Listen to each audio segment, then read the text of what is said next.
મિત્રો, વિચારો, એક સ્ત્રી જેના પેટમાં 9 મહિનાનું બાળક હોય, તીવ્ર તાવમાં તપતું શરીર હોય અને તેનો પોતાનો પતિ, હા, એ જ પતિ, જેના માટે તેણે પોતાનો આખો ઘર પરિવાર છોડી દીધો હતો, તે તેને અડધી રાતે વરસતા વરસાદમાં ઘરમાંથી બહાર કાઢી મૂકે, તો એ સ્ત્રી પર શું વીતશે?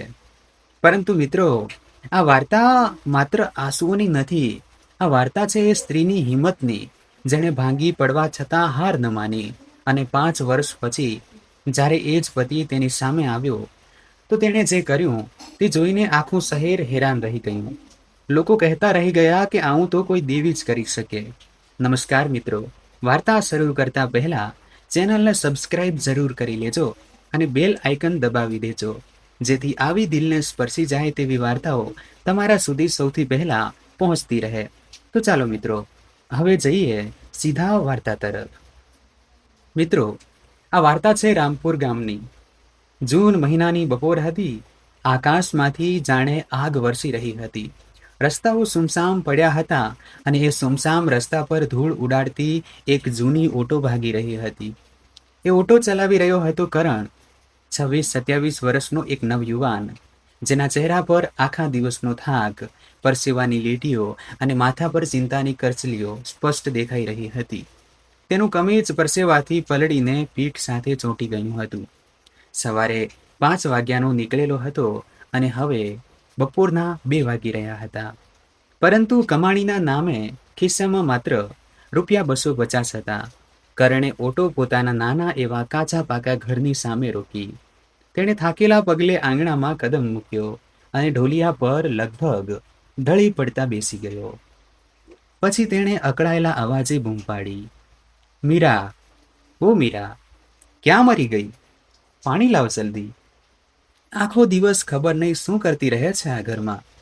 અંદર રસોડામાંથી એક કોમળ અવાજ આવ્યો, "આવી જી, બસ હમણાં જ આવી."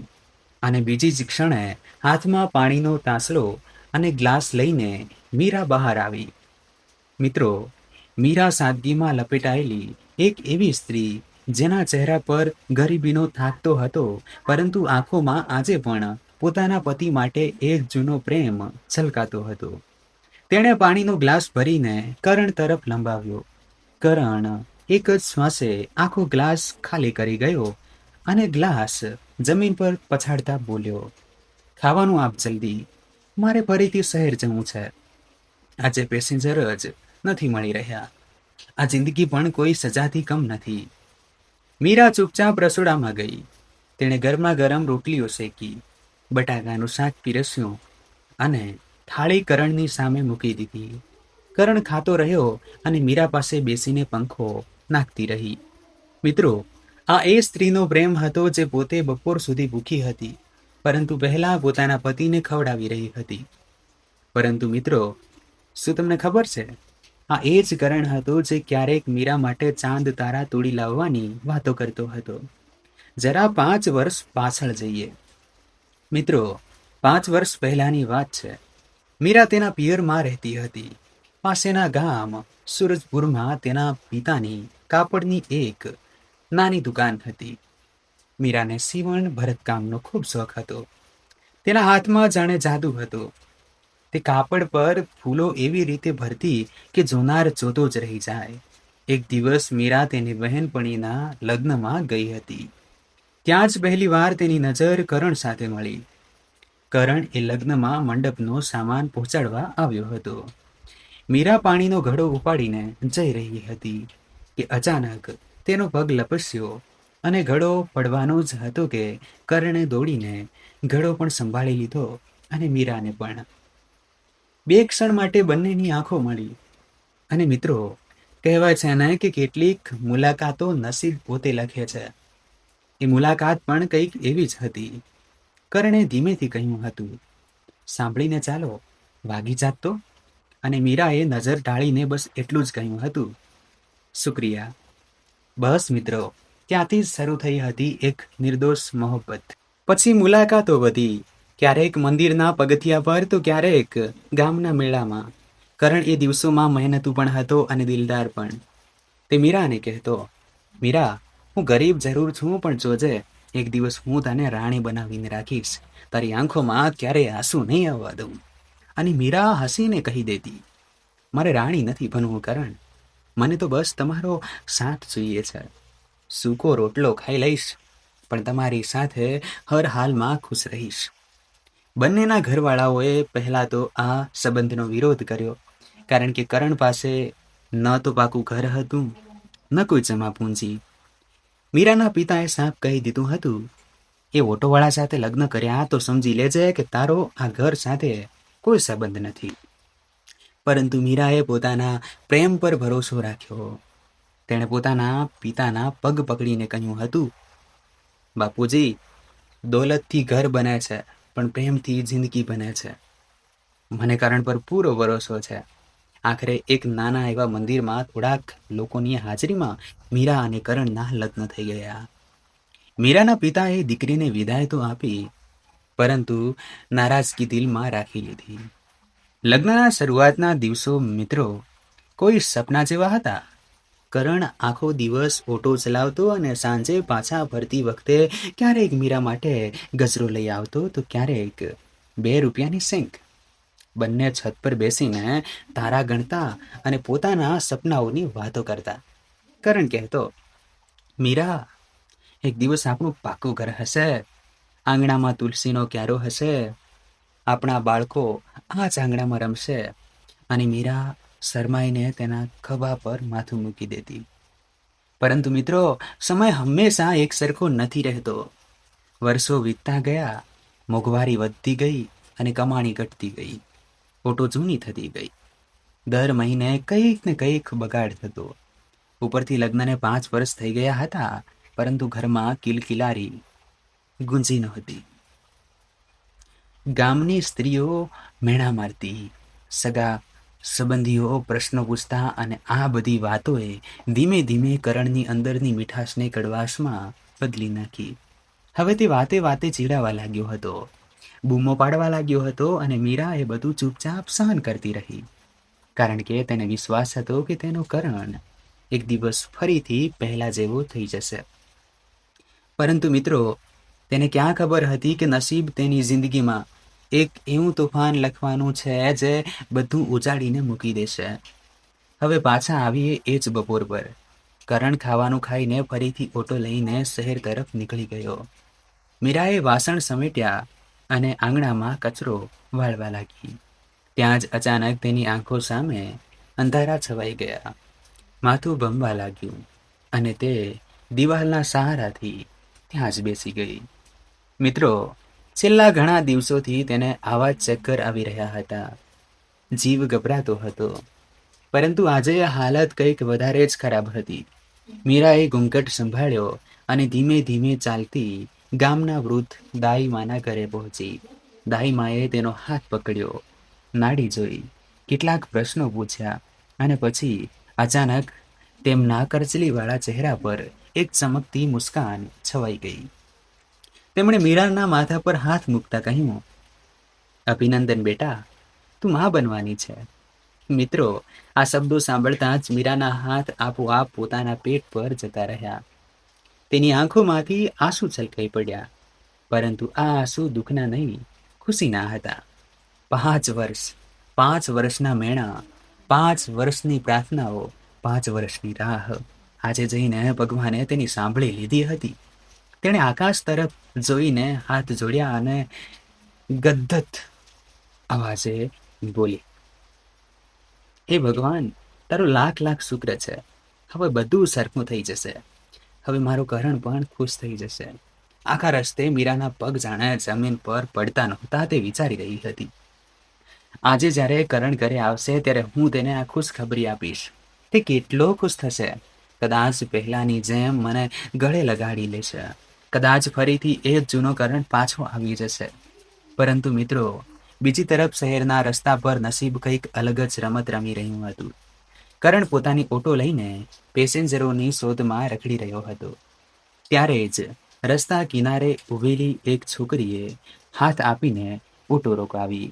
કરણે બ્રેક મારી અને જેવી તેની નજર એ છોકરીના ચહેરા પર પડી, તે એક ક્ષણ માટે જોતો જ રહી ગયો. ખુલ્લા લહેરાતા વાળ, ગુલાબી સૂટ, હોઠ પર હળવી મુસ્કાન. એ છોકરી કોઈ ફિલ્મી હિરોઈનથી કમ નહોતી લાગી રહી. તેનું નામ હતું નયના. નયનાએ ખૂબ જ મીઠા અવાજે કહ્યું, ભૈયા, મને બસ સ્ટેન્ડ સુધી છોડી દેશો? ખરેખર મારો પર્સ ક્યાંક પડી ગયો છે. મારી પાસે અત્યારે પૈસા નથી, પણ હું વાયદો કરું છું કે તમારા પૈસા જરૂર પાછા આપી દઈશ. મિત્રો, કરણ જે આખો દિવસ 2 રૂપિયા માટે પેસેન્જરો સાથે કચકચ કરતો હતો, આજે ન જાણે તેને શું થઈ ગયું.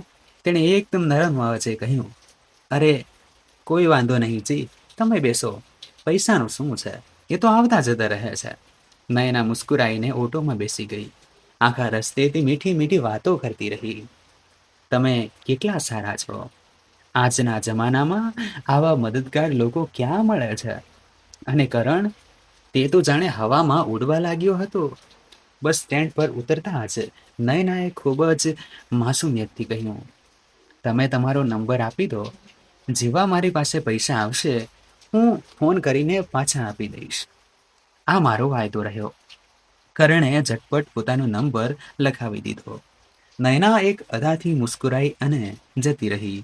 પણ કરણ ત્યાં જ ઊભો રહીને તેને ત્યાં સુધી જોતો રહ્યો જ્યાં સુધી તે નજરથી ઓઝલ ન થઈ ગઈ. પરંતુ મિત્રો, અહીં એક વાત તમે જાણી લો જે કરણ નહોતો જાણતો. નયના કોઈ માસૂમ છોકરી નહોતી. તે એક સાતીર, સ્વાર્થી સ્ત્રી હતી, જેનું કામ જ હતું ભોળા ભાળા પુરુષોને પોતાના રૂપની જાળમાં ફસાવવા, તેમની જમાપૂંજી હડપવી અને પછી આગળ વધી જવું. તેણે કરણના ગળાની સોના જેવી ચમકતી નકલી ચેન અને તેની વાતો પરથી અંદાજો લગાવી લીધો હતો કે આ માણસ પાસે ઘર તો જરૂર હશે, અને આ જ તેનો આગામી શિકાર હતો. એ આખા દિવસે કરણનું મન જ પેસેન્જરોમાં લાગ્યું કે ન કમાણીમાં. તેની આંખો સામે વારંવાર નયનાનો ચહેરો ઘૂમતો રહ્યો. સાંજે જ્યારે તે ઘરે પાછો ફર્યો તો મીરા દરવાજે જ તેની રાહ જોઈ રહી હતી. તેણે આજે વાળમાં ગજરો લગાવ્યો હતો, એ જ ગજરો જે ક્યારેક કરણ તેના માટે લાવતો હતો. દીવાની રોશનીમાં તેનો ચહેરો ચમકી રહ્યો હતો. કરણના આવતા જ મીરા દોડીને તેની પાસે આવી અને શરમાતા, કાંપતી ખુશી સાથે બોલી, કરણ, આજે હું તમને એક એવી વાત કહેવાની છું જેની આપણે 5 વર્ષથી રાહ જોઈ રહ્યા હતા. કરણ, તમે પિતા બનવાના છો. હું માં બનવાની છું. મિત્રો, આ એક ક્ષણ હતી જેના માટે કોઈ પણ પતિ પોતાની પત્નીને પલકો પર બેસાડી લે. પરંતુ કરણ, તેણે બસ અણગમતા મનથી માથું હલાવ્યું અને બોલ્યો, સારું છે, ખાવાનું આપ, ભૂખ લાગી છે. બસ આટલું જ. ન કોઈ ખુશી, ન કોઈ ગળે લગાવવું, ન આંખોમાં ચમક. મીરાનો ચહેરો એક ક્ષણ માટે કરમાઈ ગયો. તેની આંખો ભરાઈ આવી. પણ તેણે પોતાને સમજાવી લીધું, થાકેલો છે બિચારો, આખા દિવસના તડકામાં તપીને આવ્યો છે, કાલે જરૂર ખુશ થશે. પણ મિત્રો, મીરાને ક્યાં ખબર હતી કે તેના પતિનું દિલ હવે એ ઘરમાં હતું જ નહીં. એ તો ક્યાંક બીજે ગીરો મુકાઈ ચૂક્યું હતું. બીજી સવારે કરણના ફોનની ઘંટડી વાગી. સ્ક્રીન પર અજાણ્યો નંબર જોઈને તેણે ફોન ઉપાડ્યો અને સામેથી એ જ મીઠો અવાજ આવ્યો, ઓળખી મને? હું નયના, એ જ કાલેવાળી. સાંભળો, આજે હું શહેરવાળા પાર્કમાં આવી રહી છું. તમારા પૈસા પાછા આપવાના છે. આવી જશો ને? કરણની તો જાણે લોટરી લાગી ગઈ. તેણે ઝટપટ હા કહી દીધી. એ દિવસે તેણે નાહી ધોઈને પોતાનું સૌથી સારું કમીઝ કાઢ્યું, વાળમાં તેલ નાખ્યું અને મીરાને જૂઠું બોલીને નીકળી ગયો કે આજે શહેરમાં વધારે કામ છે. પાર્કમાં નયના પહેલાથી જ ઊભી હતી. તેણે પૈસા કાઢીને લંબાવ્યા, પણ કરણે હાથ જોડતા કહ્યું, અરે ના ના, તમારી પાસેથી પૈસા લઈશ તો દોસ્તી કેવી રીતે થશે? નયના મનમાં ને મનમાં મુસ્કુરાઈ. શિકાર પોતે જાળમાં ચાલીને આવી રહ્યો હતો. પછી બંને પાર્કમાં ટહેલવા લાગ્યા. નયનાએ પોતાની જૂઠી કહાની સંભળાવી, હું આ દુનિયામાં એકદમ એકલી છું. ન મા બાપ, ન કોઈ સહારો, બસ કોઈ પોતાનાની શોધ છે. અને આ કહેતા જ તેણે આંખોમાં નકલી આંસુ પણ લાવી દીધા. કરણનું દિલ પીગળી ગયું. એ દિવસ પછી તો જાણે સિલસિલો જ ચાલી પડ્યો. રોજ મુલાકાતો, કલાકો સુધી ફોન પર વાતો. કરણ પોતાની કમાણી નયના પર લૂંટાવવા લાગ્યો. ક્યારેક તેના માટે સૂટ, ક્યારેક બંગડીઓ, ક્યારેક હોટલનું ખાવાનું, અને બીજી તરફ ઘરમાં મીરા. મિત્રો, જે સ્ત્રીના પેટમાં તેનું બાળક ઉછરી રહ્યો હતો, તેના માટે હવે કરણ પાસે ન સમય હતો, ન પૈસા, ન બે મીઠા બોલ. મીરાને ઉલટીઓ થતી તો પાણી આપનાર કોઈ નહોતું. રાત્રે દુખાવો ઉપડતો હતો, હાથ ચાલનાર કોઈ નહોતું. તે એકલી પોતાના પેટ પર હાથ રાખીને પોતાના બાળક સાથે વાતો કરતી. તું જલ્દી આવી જા મારા લાલ, તારા આવવાથી બધું સરસ થઈ જશે. તારા બાપા ફરીથી પહેલા જેવા થઈ જશે, જોજે. મિત્રો, આ સાંભળીને કોનું દિલ ન પીગળે, પરંતુ નસીબે તો હજુ બધી પરીક્ષાઓ લેવાની બાકી હતી. દિવસો વીતતા ગયા. મીરાને 5મો મહિનો બેસી ગયો. ઘરમાં રાશન પતી ગયું હતું અને તેને ડોક્ટરી તપાસ માટે પણ જવાનું હતું. એક સાંજે તેણે હિંમત ભેગી કરીને કરણને કહ્યું, સાંભળો છો, મને થોડા પૈસા જોઈતા હતા. કાલે હોસ્પિટલમાં તપાસ છે અને ઘરમાં લોટ પણ પતી ગયો છે. 2 દિવસથી હું પાણીમાં મીઠું નાખીને રોટલી ખાઈ રહી છું. બસ મિત્રો, આટલું સાંભળતા જ કરણ આગ બબૂલા થઈ ગયો. તે બૂમો પાડવા લાગ્યો, પૈસા, પૈસા, પૈસા. તારી માંગણીઓ ક્યારે પસશે પણ ખરી? હું શું પૈસાનું ઝાડ વાવીને બેઠો છું? આખો દિવસ હાડકા ગાળું છું તડકામાં, અને તું બેઠા બેઠા બસ માગ્યા જ કરે છે. મીરાની આંખો ભરાઈ આવી. તેણે કાંપતા અવાજે કહ્યું, હું મારા માટે નથી, તમારા બાળક માટે માંગી રહી છું જી. પણ કરણ પગ પછાડતો ઘરની બહાર નીકળી ગયો, અને મીરા તે ત્યાં જ ઉંબરા પર બેસીને કલાકો સુધી રોતી રહી. તેના મનમાં વારંવાર એક જ પ્રશ્ન ઉઠી રહ્યો હતો, આખરે મારા કરણને શું થઈ ગયું છે? આ એ કરણ તો નથી જેણે કહ્યું હતું કે મારી આંખોમાં ક્યારેય આંસુ નહીં આવવા દે. મિત્રો, એ દિવસે સાંજે સૂરજ કંઈક વધારે જ લાલ હતો, જાણે આકાશ પણ આવનારા તોફાનનો ઈશારો આપી રહ્યું હોય. મીરા આંગણામાં દીવો પ્રગટાવી રહી હતી. ત્યારે જ બહાર ઓટો રોકાવાનો અવાજ આવ્યો. તે સાડીનો છેડો સંભાળતી દરવાજા સુધી આવી, અને જે તેણે જોયું તેના હાથમાંથી દીવો છૂટતા છૂટતા બચ્યો. દરવાજે કરણ ઊભો હતો, અને તેની સાથે ઊભી હતી દુલ્હનના જોડામાં સજેલી નયના. માથા પર સિંદૂર, ગળામાં મંગળસૂત્ર, અને હોઠ પર એ જ ઝેરીલી મુસ્કાન. મીરાના પગ નીચેથી જમીન ખસી ગઈ. તેની જીભ લથડવા લાગી. કરણ, આ કોણ છે? અને અને આ સિંદૂર? કરણે કોઈ પણ શરમ વગર પથ્થર જેવા અવાજે કહ્યું, આ નયના છે, મારી બીજી પત્ની. મેં આજે મંદિરમાં આની સાથે લગ્ન કરી લીધા છે. અને હા, આજથી આ ઘરની માલકીણ આજ છે. તારે આની દરેક વાત માનવી પડશે, સમજી? મિત્રો, વિચારો એ સ્ત્રીની હાલત જેના પેટમાં એ જ પુરુષનું બાળક ઉછરી રહ્યું હોય, અને એ પુરુષ બીજી સ્ત્રીનો હાથ ઝાલીને સામે ઊભો હોય.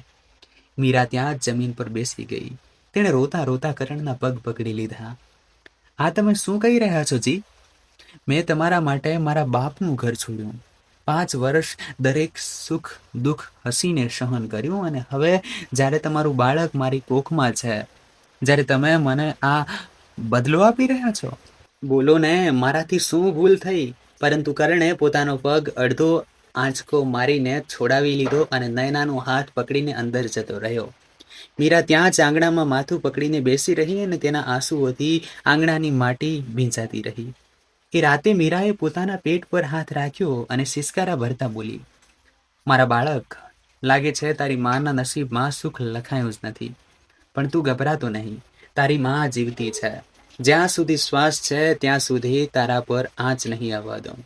મિત્રો, નયનાના ઘરમાં પગ મૂકતા જ મીરાની જિંદગીમાંથી શાંતિનો છેલ્લો તણખલો પણ ઉડી ગયો. નયનાનો અસલી રંગ હવે સામે આવવા લાગ્યો હતો. તે સવારે 10 વાગ્યા સુધી ઊંઘતી, અને મીરા પાસે મરઘાના બાંગ પહેલા ઉઠાડીને આખું ઘર ચમકાવતી. પાણી ભરાવવું, કપડાં ધોવડાવવા, વાસણ, ચૂલો, છાણથી લીંપવું, બધું જ કામ એ ગર્ભવતી સ્ત્રી પાસે કરાવવામાં આવતું, અને ખાવામાં વધેલી ઘટેલી ઠંડી રોટલીઓ. મીરાથી જરાય મોડું થાય તો નયના ચીસો પાડવા લાગતી, ઓ મહારાણી, આ મહેલ તારા બાપનો નથી, કામ કર તો જ રોટલી મળશે. મીરા ઘણી વાર કરણને કહેવાનો પ્રયાસ કરતી, સાંભળો છો, મારાથી હવે આટલું કામ નથી થતું, શ્વાસ ફૂલાવા લાગે છે, બાળક પર અસર પડશે. પરંતુ કરણ દર વખતે ભડકી ઉઠતો, ખબરદાર જો એના વિરુદ્ધ એક શબ્દ પણ બોલી છે તો તે આ ઘરની માલકીણ છે, તે જે કહે તે ચૂપચાપ કર. એ જ તારા માટે સારું છે. મિત્રો, વીતતો દરેક દિવસ મીરા માટે પહેલા કરતાં પણ વધુ ભારે થતો ગયો. 7મો મહિનો, 8મો મહિનો. તેનું શરીર ભારે થઈ ચૂક્યું હતું. પગમાં સોજા આવી ગયા હતા, પરંતુ કામમાં કોઈ છૂટ નહોતી. રાત્રે જ્યારે આખું ઘર ઊંઘી જતું ત્યારે તે એકલી આંગણામાં બેસીને તારાઓને જોતી અને પોતાની માને યાદ કરીને રોતી. પિયરથી સંબંધ તો ક્યારનોય તૂટી ચૂક્યો હતો. ત્યાં જઈને પણ શું કહેત. અને પછી આવ્યો એ દિવસ. મિત્રો, એ કાળી રાત જેણે આ વાર્તાને કાયમ માટે બદલી નાખી. મીરાનો 9મો મહિનો ચાલી રહ્યો હતો. એ દિવસે સવારથી જ તેને તીવ્ર તાવ હતો. શરીર તપી રહ્યું હતું અને રાતથી તેણે કંઈ ગાતું પણ નહોતું. તે લથડતા પગલે આંગણામાં આવી તો નયનાએ કપડાનો ઢગલો તેની સામે પછાડતા કહ્યું, આ બધા કપડાં ધો. સાંજે મારે કરણ સાથે બહાર જવાનું છે. મીરાએ હાથ જોડી લીધા. નયના, આજે રહેવા દે. મને તીવ્ર તાવ છે, ચક્કર આવી રહ્યા છે. કાલથી કંઈ ખાધું પણ નથી. નયનાએ ઝેરીલું હસીને કહ્યું, ભૂખ લાગી છે તો પહેલા કામ, પછી ખાવાનું. રોજ રોજના તારા નાટક હવે બરદાસ્ત નથી થતા. અને મિત્રો, એ દિવસે પહેલીવાર મીરાની ધીરજની સીમા તૂટી ગઈ. 9 મહિનાની સહનશીલતા, અપમાન, ભૂખ, બધું જ એકી સાથે ફૂટી નીકળ્યું. તેણે સીધું નયનાની આંખોમાં આંખો પરોવીને કહ્યું, બસ નયના, બહુ થયું. તું ભૂલી રહી છે, તારાથી પહેલા હું આ ઘરની વહુ બનીને આવી હતી. હું કરણની પરિણીતા છું અને તેના બાળકની માં બનવાની છું. હું તારી નોકરાણી નથી જે હર ઘડી તારા હુકમ ઉઠાવતી રહું. બસ મિત્રો, આટલું સાંભળતા જ નયનાની અંદરની નાગણ ફેણ ઉપાડી ઊભી થઈ. તેણે આવેશમાં આવીને મીરાનું કાંડું જોરથી પકડ્યું અને તેને ઢસડતી દરવાજા તરફ લઈ ગઈ. મીરા વેદનાથી ચીસો પાડી રહી હતી. છોડો મારું બાળક. નયના, ભગવાન માટે. બહાર મુસળધાર વરસાદ વરસી રહ્યો હતો. વીજળીના કડાકા થઈ રહ્યા હતા. નયનાએ મીરાને ધક્કો મારીને આંગણામાંથી બહાર કાદવમાં ફેંકી દીધી અને ચીસ પાડીને બોલી, નીકળી જા આ ઘરમાંથી, અને ખબરદાર જો ફરીથી આ ઉંબરે પગ મૂક્યો છે તો જા મર ક્યાંક જઈને. અને મિત્રો, તેણે દરવાજો ધડાકાભેર બંધ કરી દીધો. વરસતા વરસાદમાં કાદવમાં પડેલી એ 9 મહિનાની ગર્ભવતી સ્ત્રી દરવાજો ઠોકતી રહી, ખોલો, દરવાજો ખોલો, હું ક્યાં જઈશ? પરંતુ અંદરથી કોઈ અવાજ ના આવ્યો. વીજળીના ચમકારામાં તેનો ભીંજાયેલો ચહેરો, તેના આંસુ અને વરસાદનું પાણી બધું એક થઈ ગયા હતા. એ જ ક્ષણે પેટમાં એક તીવ્ર દુખાવાની લહેર ઉઠી. મીરા સમજી ગઈ, સમય નજીક આવી ગયો છે. તેણે પોતાના પેટને બંને હાથથી સંભાળ્યું, હિંમત ભેગી કરી અને ભગવાનનું નામ લઈને અજાણ્યા રસ્તા પર ચાલી નીકળી. હે ભગવાન, મને નહીં, બસ મારા બાળકને બચાવી લેજે. તે ચાલતી રહી, પડતી રહી, સંભાળતી રહી. વરસાદમાં પલળેલા એ સુમસામ રસ્તા પર દૂર એક દીવાની રોશની ટમટમી રહી હતી. મીરા એ જ રોશની તરફ આગળ વધતી રહી અને એ નાના એવા ઘરના ઉંબરા સુધી પહોંચતા પહોંચતા તેની આંખો સામે અંધારા છવાઈ ગયા અને તે બેભાન થઈને ત્યાં જ ઢળી પડી. મિત્રો, એ ઘર હતું શાંતિ અમ્માનું. 70 વર્ષના એક વૃદ્ધ સ્ત્રી, જે એ વસાહતમાં એકલા રહેતા હતા. પતિ વર્ષો પહેલા ગુજરી ગયા હતા અને કોઈ સંતાન નહોતું. પોતાની સીવણ અને થોડી ઘણી ખેતીથી ગુજરાન ચલાવતા હતા. પરંતુ દિલ એમનું એટલું મોટું હતું કે આખી વસાહત તેમને અમ્મા કહીને બોલાવતી. અડધી રાતે દરવાજે સરસરાટ સાંભળીને અમ્માએ ફાનસ ઉપાડ્યું અને દરવાજો ખોલ્યો. સામેનો નજારો જોઈને તેમની ચીસ નીકળી ગઈ. ભીંજાયેલી, બેભાન ગર્ભવતી સ્ત્રી ઉંબરે પડી હતી. અમ્માએ તરત જ પાડોશની 2 સ્ત્રીઓને બૂમ પાડી, મીરાને અંદર સુવડાવી અને ગામની તાઈને બોલાવી. એ રાત મિત્રો, જિંદગી અને મોતની જંગની રાત હતી. મીરા તીવ્ર તાવમાં તપી રહી હતી અને પ્રસવ પીડા શરૂ થઈ ચૂકી હતી. દાઈમાં પરસેવાથી રેબઝેબ હતા. અમ્મા બહાર બેસીને માળા જપી રહ્યા હતા. હે ભગવાન, આ બાળકીને બચાવી લે છે, એનો ખોળો ભરી દે છે. અને પછી સવારના પહેલા કિરણ સાથે એ નાના એવા ઘરમાં એક નાનકડી કિલકારી ગુંજી ઉઠી. દાઈ માએ બહાર આવીને કહ્યું, અમ્મા, દીકરો થયો છે, ચાંદ જેવો દીકરો. જ્યારે મીરાને ભાન આવ્યું ત્યારે તેનો પહેલો પ્રશ્ન એ જ હતો, મારું બાળક ક્યાં છે? અને જ્યારે અમ્માએ એ નાનકડું ફૂલ તેની ગોદમાં મૂક્યું તો મિત્રો, એ માના આંસુ રોકાવાનું નામ નહોતા લઈ રહ્યા. તેણે બાળકને છાતીએ ચાંપ્યો અને ગદગદ અવાજે બોલી, આવી ગયો મારો લાલ, હવે તારી માને કોઈનાથી કોઈ ફરિયાદ નથી. મીરાએ રોતા રોતા અમ્માને પોતાની આખી વાર્તા સંભળાવી. સાંભળીને અમ્માની આંખો પણ ભીંજાઈ ગઈ. તેમણે મીરાના માથા પર હાથ ફેરવતા કહ્યું, બેટી, જેણે તને ત્યજી છે તેનો હિસાબ ઉપરવાળો કરશે. આજથી તું મારી દીકરી છે અને આ મારો દોહિત્ર. આ ઘર નાનું જરૂર છે, પણ આમાં તમારા માટે પૂરી જગ્યા છે. અને મિત્રો, એ દિવસથી મીરાની નવી જિંદગી શરૂ થઈ. તેણે દીકરાનું નામ રાખ્યું આરવ. થોડા અઠવાડિયામાં મીરાની તંદુરસ્તી સંભળાઈ ગઈ. પરંતુ હવે તેની સામે સવાલ હતો, આગળ શું? તે અમ્મા પર બોજ બનવા નહોતી માંગતી. ત્યારે જ તેને પોતાનો જૂનો હુનર યાદ આવ્યો, સીવણ. એ જ હુનર જે ક્યારેક તેના હાથનો જાદુ કહેવાતો હતો. અમ્મા પાસે એક જૂની સીવણ મશીન પડી હતી, કાટ લાગેલી. મીરાએ તેને સાફ કરી, તેલ નાખ્યું અને મશીન ચાલવા લાગ્યું. પહેલા મહોલ્લાની સ્ત્રીઓના બ્લાઉઝ, પછી બાળકોના ફ્રોક, પછી સૂટ. મીરાની સીવણની પ્રશંસા મો ફેલાવા લાગી. તે આખો દિવસ મશીન ચલાવતી અને પાસે જ ઘોડિયામાં આરવ ઊંઘતો રહેતો. રાત્રે જ્યારે આંગળીઓ દુખવા લાગતી ત્યારે તે આરવનો માસૂમ ચહેરો જોતી અને આખો થાક ઉતરી જતો. તે પોતાની જાતને કહેતી, મહેનત કરીશ, ખૂબ મહેનત કરીશ. મારો આરવ મોટી સ્કૂલમાં ભણશે, મોટો માણસ બનશે અને એક દિવસ આ મીરાની પણ પોતાની ઓળખ હશે. મિત્રો, અહીં મીરા તણખલો ભેગો કરીને પોતાનો માળો વણી રહી હતી અને ત્યાં રામપુરમાં નસીબકરણ પાસે તેના ગુનાઓનો હિસાબ માંગવાની તૈયારી કરી રહ્યું હતું. જ્યારે મીરાને ઘરમાંથી કાઢી મૂકવામાં આવી હતી ત્યારે કરણના પૂછવાથી નયનાએ મગનના આંસુ વહાવીને કહી દીધું હતું, તમારી પત્ની તો પોતે જ ભાગી ગઈ. કહેતી હતી કે આ ગરીબ સાથે હવે નથી રહેવું. અને કરણ એ અંધને નયનાની દરેક વાત પર વિશ્વાસ હતો. તેણે કહ્યું, સારું થયું, પીડા ટળી. તેણે એકવાર પણ પોતાની ગર્ભવતી પત્નીને શોધવાનો પ્રયાસ ન કર્યો.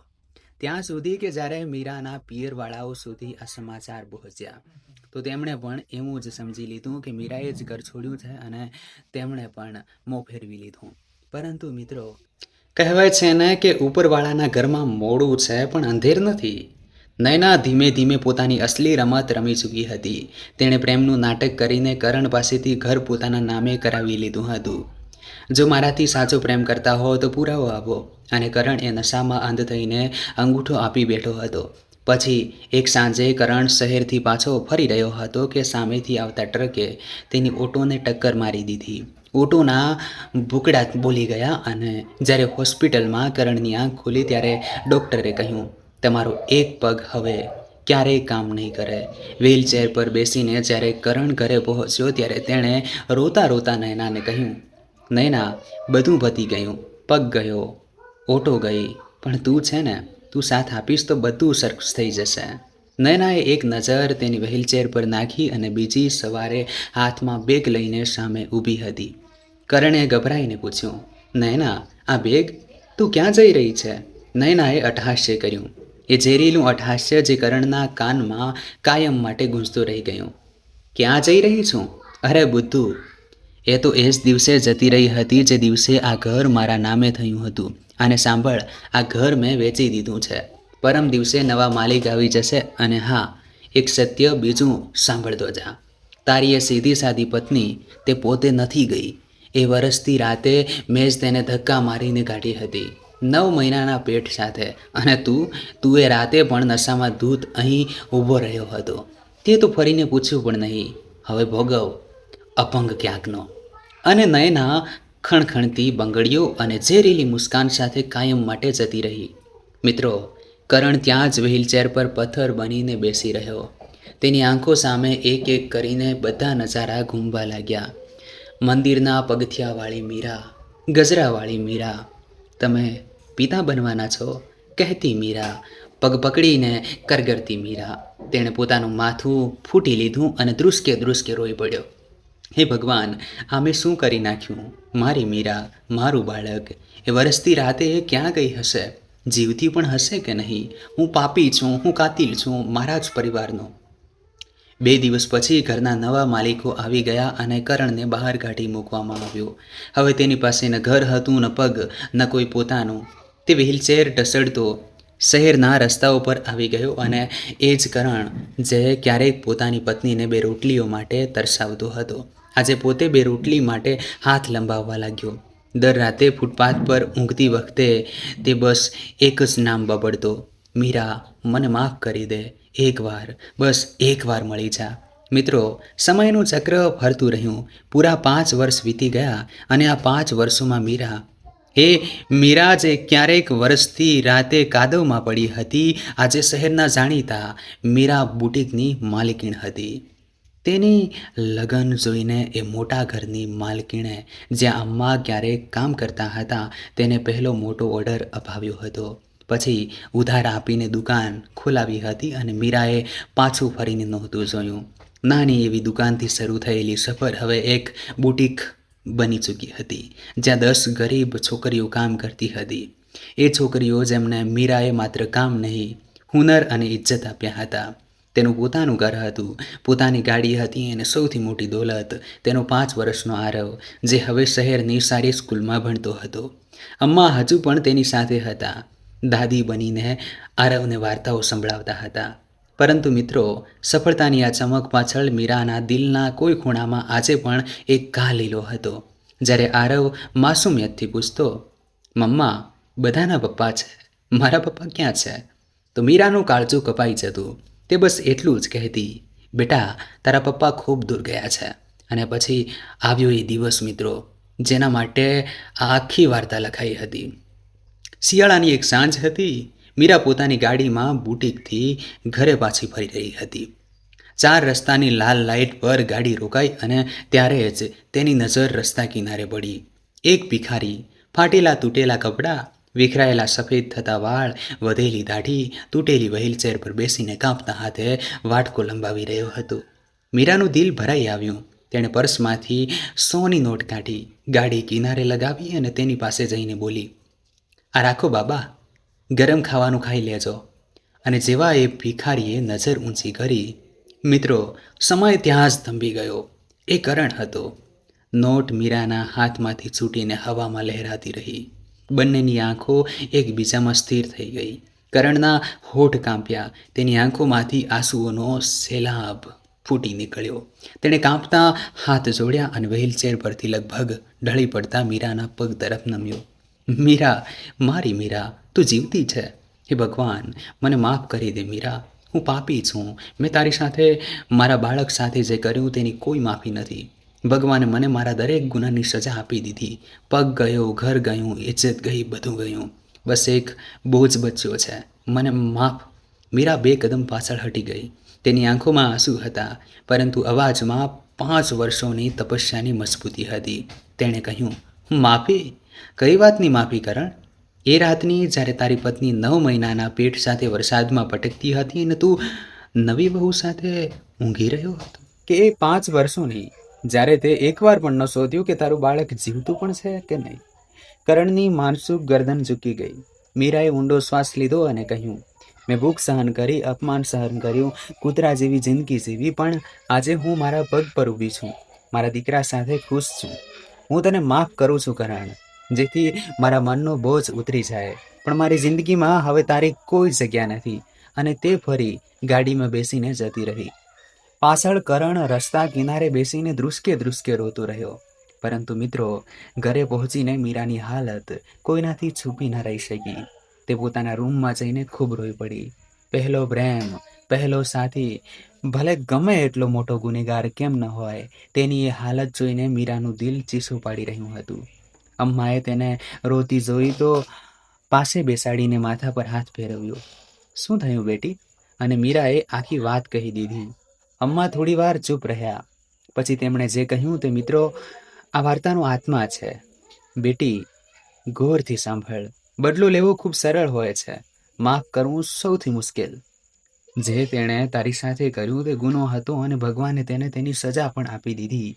પણ હવે જો તું તેને રસ્તા પર સડતો છોડી દઈશ તો તારામાં અને એ નયનામાં તફાવત શું રહી જશે?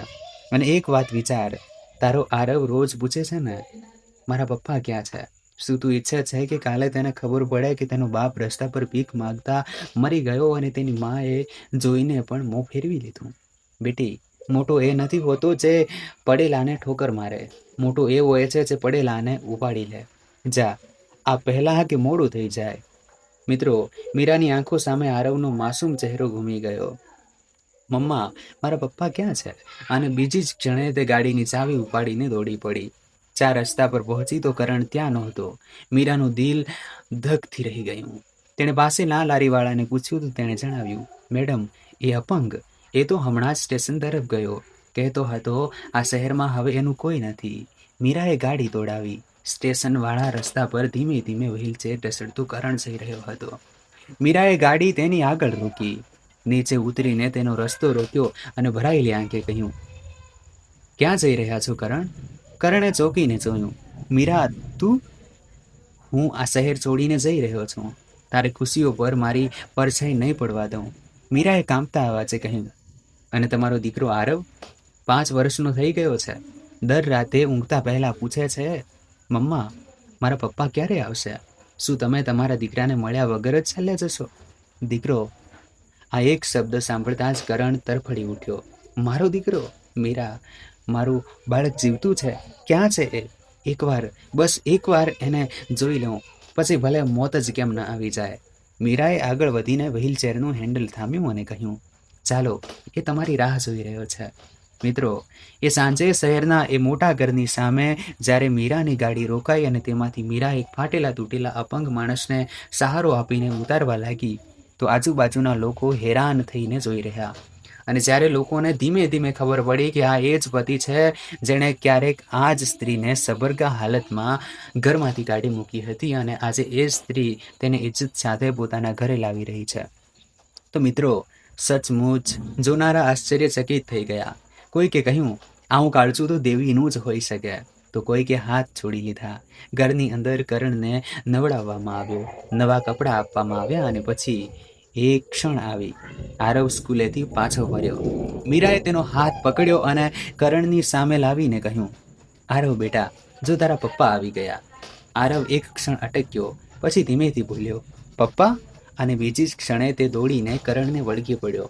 પપ્પા, તમે આવી ગયા? હું રોજ ભગવાનને કહેતો હતો કે મારા પપ્પાને મોકલી દો. મિત્રો, કરણે પોતાના કાળજાના ટુકડાને છાતી સરસો એવો ચાંપ્યો જાણે આખી દુનિયાની દોલત મળી ગઈ હોય. તે ધ્રુસકે ધ્રુસકે રોઈ રહ્યો હતો. મારું બાળક, મારો આરવ. એ દ્રશ્ય જોઈને અમ્મા, મીરા અને દરવાજે ઉભેલા પડોશીઓની આંખો પણ વરસી પડી. મિત્રો, એ દિવસ પછી કરણ એ જ ઘરમાં રહેવા લાગ્યો, પણ એક બદલાયેલા માણસની જેમ. તે સવારે સૌથી પહેલા ઉઠતો, આરવને તૈયાર કરતો, અમ્માના પગ દાબતો અને મીરાના બુટીકના હિસાબ કિતાબમાં મદદ કરતો. તેણે મીરાને કહ્યું હતું, મીરા, હું જાણું છું કે મેં તારો વિશ્વાસ ગુમાવ્યો છે અને વિશ્વાસ માગવાથી નથી મળતો, કમાવવો પડે છે. મને બસ એક તક આપ. હું જિંદગીભર તારો ગુનેગાર બનીને તારી સેવા કરીશ. સમયની સાથે મીરાએ પોતાની કમાણીમાંથી મોટી હોસ્પિટલમાં કરણના પગનું ઓપરેશન પણ કરાવ્યું અને મહિનાઓની સારવાર પછી કરણ ફરીથી પોતાના પગ પર ઊભો થઈ ગયો. જે દિવસે તે પહેલીવાર કોઈના સહારા વગર ચાલ્યો, તેણે સૌથી પહેલા મીરાના પગ સ્પર્શ્યા અને કહ્યું, તું પત્ની નહીં, મારી ભગવાન છે મીરા. અને મીરાના દિલનો ઘા પણ ધીમે ધીમે રૂંઝાવા લાગ્યો. એક સાંજે એ જ જૂની છત, એ જ તારા. આરવ ઊંઘી ચૂક્યો હતો. કરણ ચૂપચાપ આવ્યો અને મીરાના વાળમાં એક ગજરો પરોવી દીધો. એ જ મોગરાનો ગજરો. મીરાની આંખો ભરાઈ આવી. કરણે કાંપતા અવાજે કહ્યું, મીરા, એ દિવસે મંદિરમાં મેં કહ્યું હતું કે તારી આંખોમાં ક્યારે આંસુ નહીં આવવા દઉં. એ વાદો હું નિભાવી ન શક્યો, પણ આજે આ તારાઓના સમ. હવે તારી આંખોમાં જે પણ આંસુ આવશે એ માત્ર ખુશીના હશે. અને મીરા 5 વર્ષોમાં પહેલી વાર ખુલ કે મુસ્કુરાઈ અને તેણે પોતાનું માથું કરણના ખભા પર મૂકી દીધું, બિલકુલ એમ જ જેમ 5 વર્ષ પહેલા મૂકતી હતી. મિત્રો, જે પરિવાર એક લાલચી સ્ત્રીના કારણે વિખેરાઈ ગયો હતો, તે એક નેકદિલ સ્ત્રીની હિંમત, મહેનત અને મોટપના કારણે ફરીથી એક થઈ ગયો હતો. અને આખું શહેર આજે પણ મીરાનું ઉદાહરણ આપે છે કે એક સ્ત્રી ઈચ્છે તો ભાંગી પડીને પણ પોતાને બચાવી શકે છે, અને ઈચ્છે તો પોતાના બળપણથી વિખેરાયેલા સંબંધોને પણ જોડી શકે છે. તો મિત્રો, આ હતી મીરાની વાર્તા. એક એવી સ્ત્રીની વાર્તા જેને તેના પોતાના પતિએ ગર્ભવતી હાલતમાં ઘરમાંથી કાઢી મૂકી હતી, પરંતુ તેણે ન હાર માની કે ન નફરતને પોતાના દિલમાં જગ્યા આપી. મિત્રો, આ વાર્તા પરથી આપણને બે મોટી શિખામણ મળે છે. એક, કોઈના રૂપ અને મીઠી વાતોમાં આવીને ક્યારેય પોતાના સાચા સંબંધને ન ઠુકરાવવો, કારણ કે જે સાથ મુશ્કેલ સમયમાં નિભાવવામાં આવે એ જ સાચો હોય છે.